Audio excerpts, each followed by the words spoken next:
بسم اللہ الرحمن الرحیم۔ آج کیا ہمارا جو درس ہوگا وہ کلمہ نماز اور روزے کے متعلق ہوگا۔ نماز فرض ہوئی ہے واقعہ معراج 10 میں سورۃ المائدہ میں وضو کا حکم آیا ہے۔ ہجرت کے بعد اذان لازم ہوئی تھی حضرت عمر رضی اللہ تعالیٰ عنہ کے مشورے پر۔ اس کے بعد 2 افراد کو خواب میں اذان سنائی گئی تھی، ایک عبداللہ بن زید بن عبد ربہ اور دوسرا عمر بن خطاب رضی اللہ تعالیٰ عنہ۔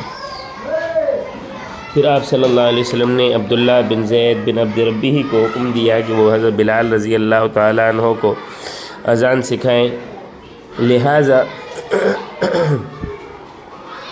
پہلے مؤذن حضرت بلال رضی اللہ تعالیٰ عنہ ہیں۔ پہلی نماز صلاۃ الکسوف یعنی سورج گرہن کی 5 ہجری میں ادا کی گئی ہے حضرت ابراہیم علیہ السلام جو آپ صلی اللہ علیہ وسلم کے بیٹے تھے، ان کی وفات پر۔ صلاۃ الخسوف کہتے ہیں چاند گرہن کی نماز کو۔ اوابین مغرب کے بعد ادا کی جاتے ہیں 6 تا 20 رکعت۔ نمازی جو جماعت کو پا لیتا ہے اس کی 3 حالتیں ہیں، ایک ہے مدرک، ایک ہے سابق، ایک ہے لاحق۔ مدرک اسے کہا جاتا ہے جو نماز کو تکبیر اولیٰ کے ساتھ پا لے۔ سابق اسے کہا جاتا ہے کہ امام اس سے پہلے 1 رکعت پڑھ لے پھر بعد میں یہ شامل ہو۔ لاحق اسے کہتے ہیں کہ نماز میں پہلے تو شامل تھا، درمیان میں کوئی حدث پیش آ گیا، کوئی وضو اس کا ٹوٹ گیا، یہ چلا گیا، وضو کر کے دوبارہ نماز میں شامل ہو گیا۔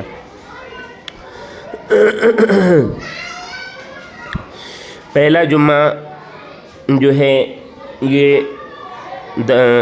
حضرت اسد بن زرارہ رضی اللہ تعالیٰ عنہ کے ماتحت 40 شرکاء کے ساتھ ادا کیا گیا ہے۔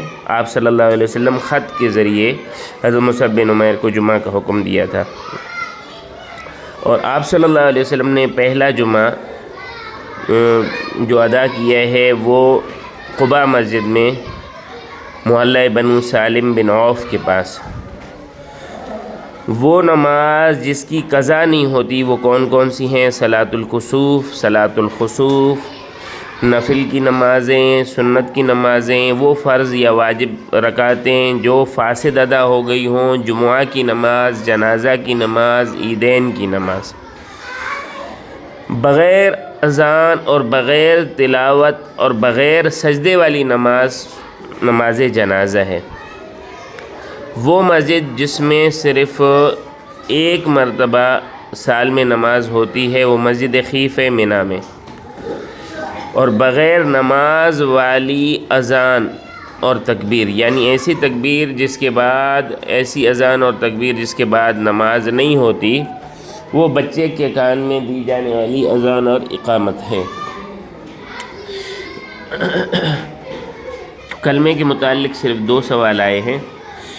ایک، صلاۃ التسبیح میں کون سا کلمہ پڑھا جاتا ہے؟ تو تیسرا کلمہ پڑھا جاتا ہے۔ دوسرا سوال آیا کہ خانہ کعبہ میں بلند آواز سے کلمہ کس نے پڑھا تھا؟ تو حضرت ابو ذر غفاری رضی اللہ تعالیٰ عنہ نے پڑھا تھا۔ متعلقات نماز میں 3 چیزیں طہارت سے متعلق ہیں: وضو، غسل، تیمم۔ غسل کے 3 فرائض ہیں: کلی کرنا، ناک میں پانی ڈالنا، پورے جسم پر پانی ڈالنا۔ 4 سنتیں ہیں: 3 بار ہاتھوں کو گھٹنوں سمیت دھونا، استنجا کر کے نجاست دور کرنا۔ تیسرا، ناپاکی دور کرنے کی نیت کرنا۔ چوتھا، پورے بدن پر 3 مرتبہ پانی بہانا۔ وضو کی 4 فرض ہیں: چہرہ دھونا، ہاتھ کوہنیوں سمیت دھونا، سر کا مسح کرنا اور پاؤں دھونا۔